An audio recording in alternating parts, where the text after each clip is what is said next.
Hello there, everybody! It's DJ Longarms, and I am back with another episode of TurnTime. I don't really have anything specific planned for this video. I'm just kind of going to talk for a bit. Now, if you watched my last episode last week, the last episode of TurnTime, then you know I've decided from now on these videos are going to be about my kind of struggle with depression, with my kind of disease that's going on in my life. And honestly, I don't want to say I regret saying that last week, but this is going to be a more difficult video kind of thing than I thought, because generally it's not like I'm sad all the time. Like this past week was actually a really great week for me. I went to therapy, and I've my finals are over, everything's done, and I'm just super looking forward to the summer. And I'm gonna, I'm looking forward to doing all this cool stuff. There's so many things that I have planned. I'm so excited. And so this past week was not a bad week for me. It was a really good week. I am very, very happy with everything that happened. So instead of talking about me specifically, I'd like to talk a bit about depression itself, because I think there are a lot of misconceptions, and I'm sure that especially on the internet, I know with the advent of the internet, information is much more widespread. So I'm sure that a number of people already understand what depression is and what it is, and why it's different from just being sad. But I'd like to explain it a bit. Just my understanding of it and how I have come to grips with having this disease in my life. So, first of all, like I just mentioned, depression is not being sad.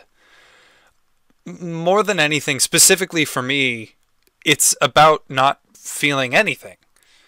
There comes a point where during the course of the day, I specifically will just feel useless, pointless, like I am not worth it. And it's not an active feeling of worthlessness. It's not an active like, oh my god, I'm so upset because I can't do anything right. It's almost a calm realization. And even if it's wrong, it feels right in my head. Because I will be laying there looking around at all of the things that I could be doing, of all the things that I honestly want to be doing, and just realize that I don't care anymore. For instance, the past couple of years, I have been doing very little theater. I've mentioned before in this series that I'm a huge theater person. I love performing. And it wasn't until a few months ago that I realized I hadn't done a show in almost 2 years. And that's horrible. I had done little bits of things here and there, but nothing huge, nothing that I wanted to do. And that realization was what kickstarted me to try and get help, because I have always wanted to be an actor.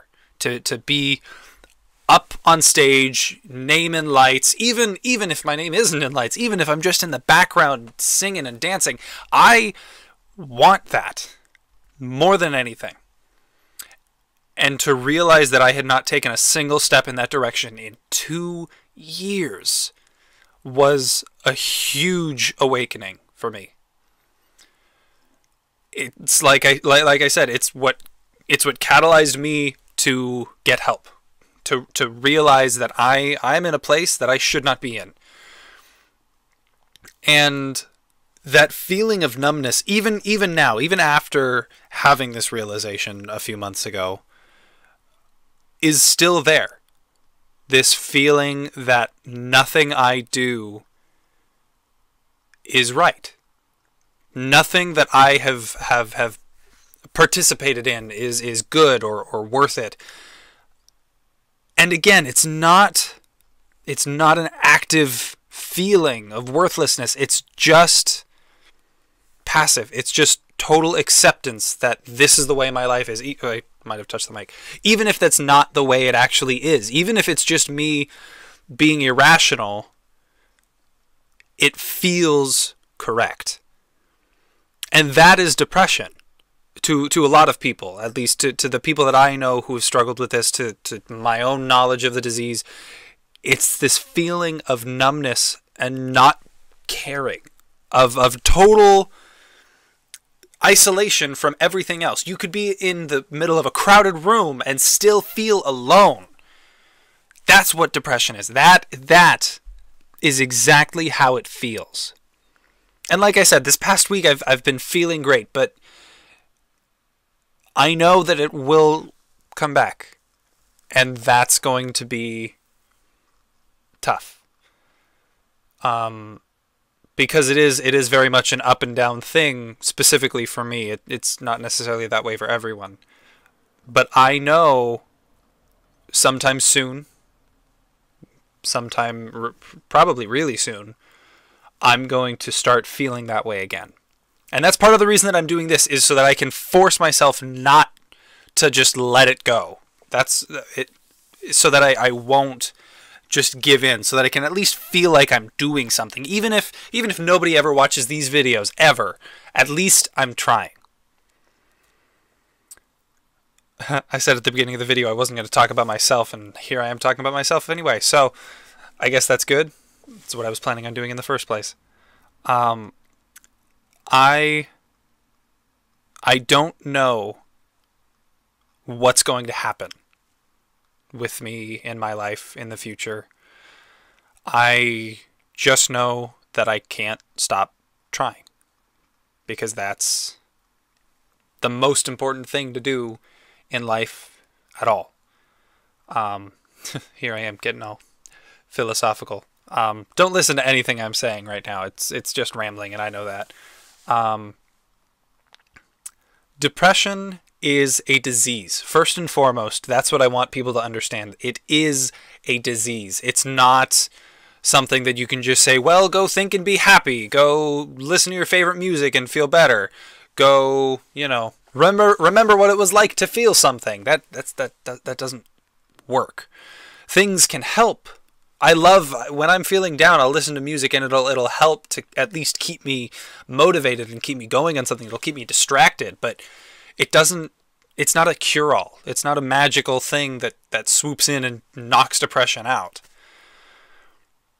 Depression is a disease just like any other. Just like if you were stuck in the hospital because of, a horrible, horrible flu virus, it is a disease. It is the sort of thing that you should stay home for if you're feeling like that on a school day or on a work day. It's the sort of thing that you should get help with. It's something that we lose a lot of people to every damn year. A lot of great people, a lot of well-known people, and a lot of unknown people. And that's sad. That is sad that people still think this disease is not a disease.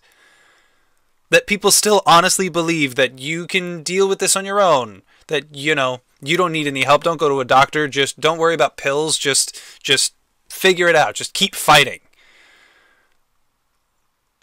That's not the way it works. If someone had the flu, you wouldn't tell them, hey, this isn't a real thing. Just get up and go. No, you'd tell them, hey, take a couple of days until you feel better, then come back into work. And people don't seem to get that these days. Still, there's been a great awakening in terms of the disease for a few years now. But it's still seen as this small thing that doesn't matter. And I want to change that. That's part of the reason for these videos. If anyone ever looks at this video and has a change of heart about their disease, great. That is exactly what I want for you. So, here's hoping that this helps someone. That's the most important part. Alright, I've rambled on for long enough. I think we all understand what depression is now. Maybe not. I don't know. I didn't really explain it very well. But I explained it for me. So you kind of understand better what I'm going through. Hopefully it'll help with others, if you know anyone with depression. I sincerely hope this video helped you guys. If it did, great. Please feel free to message me and tell me everything that you want to tell me. I am happy to sit and listen and help as best I can. In the meantime, you just keep making on sure that your life keeps spinning on. Take care, guys. Bye.